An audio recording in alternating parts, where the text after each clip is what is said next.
Hello guys, magandang tanghali na sa inyo guys. Kumusta ang lahat guys? Good day guys. May papakita lang ako sa inyo guys. Ito talaga yung ano lang guys, yung building na kung saan dito ako naninirahan pansamantala guys. Pagkatapos ko lang kasi guys maligo, kaya diretso na ako nag video.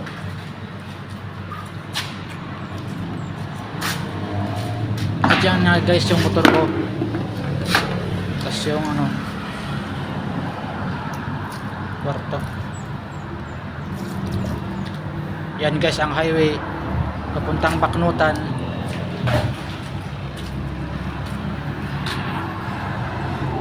Yan papuntang Baknutan yan guys. Yan naman papuntang, kung didiretso ka hanggang ano na yan.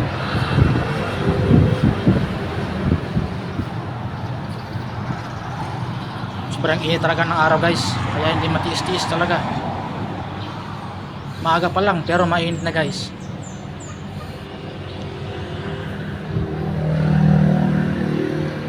At ito na nga guys, akit ako sa taas. Pakita ko sa inyo guys kung saan yung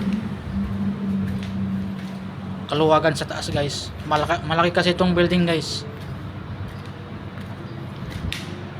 Parang nakakatakot lang ito guys. Talagang nakakatakot talaga dito kasi mag-isa lang ako.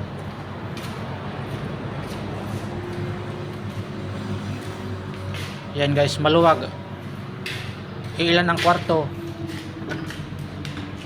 Nasa pangalawang palapag na ako guys. Talaga mataas.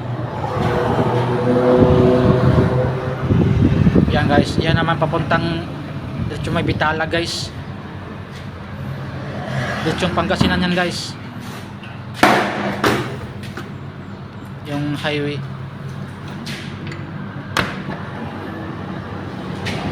Pakita ko lang guys kasi sobrang init. Ito naman niya guys yung ano, yung Pansyaw, kung saan dati dito ako nagtatrabaho guys. Maraming ano yan, maraming kumakain dyan. Shout out guys. Tapos yan naman yung ano, highway na kung saan diretso papuntang ano, Pangasinan o ano, kung saan ka mang bibiyahe.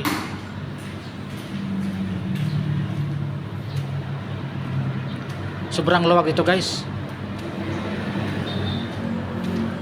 kaya kung gabi ka lang, mag-isa ka lang, nakakatakot talaga dito guys. Nakakatakot.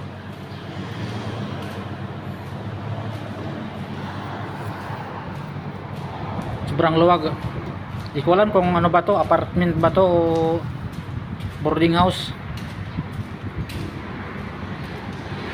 Akit pa ako sa taas guys. Pakita ko sa iyo kung saan, sa inyo guys, kung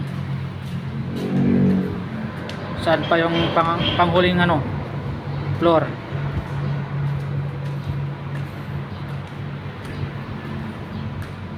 Nasa pangatlong palapag na ako guys.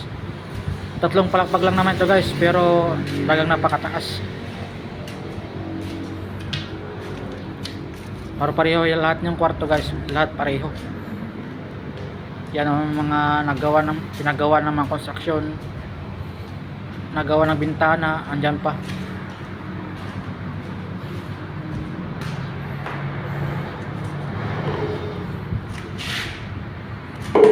Kaya nakakatakot lang ito guys, lalo na pag gabi, mag-isa lang. Inaamin ko lang na nakakatakot din, pero siyempre gusto ko lang talaga mapag-isa. Mas gusto ko kasi mag-isa lang ako. Siyempre umuwi rin naman ako ng ano, ng bahay minsan. Ito naman guys yung highway na kung saan laging maraming nadidisgrasya sa Baknutan, La Union guys. Ito yung highway na kung saan maraming nadidisgrasya guys. Kung idiretsuhin mo itong highway papuntang Bitalag, ito talaga ang pinakamaraming ano, laging nadidisgrasya hanggang ano yan guys, Tabok.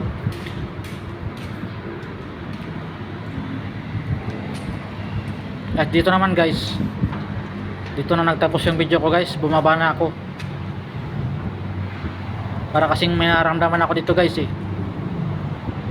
na parang ano guys, parang gustong bumukas yung pinto guys.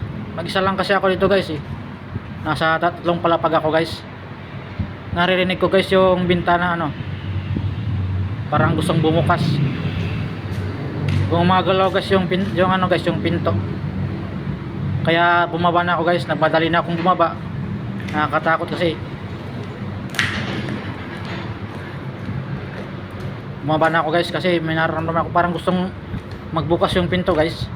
Nagmadali na ako diyan bumaba. Parang guys, parang gusto kong tumakbo. Tumayo yung balahibo ko guys. Ginagalaw yung guys, yung pintuan. At yun guys, salamat. Thank you for watching. I love you guys. Good luck, good bless. Ingat kayo palagi guys.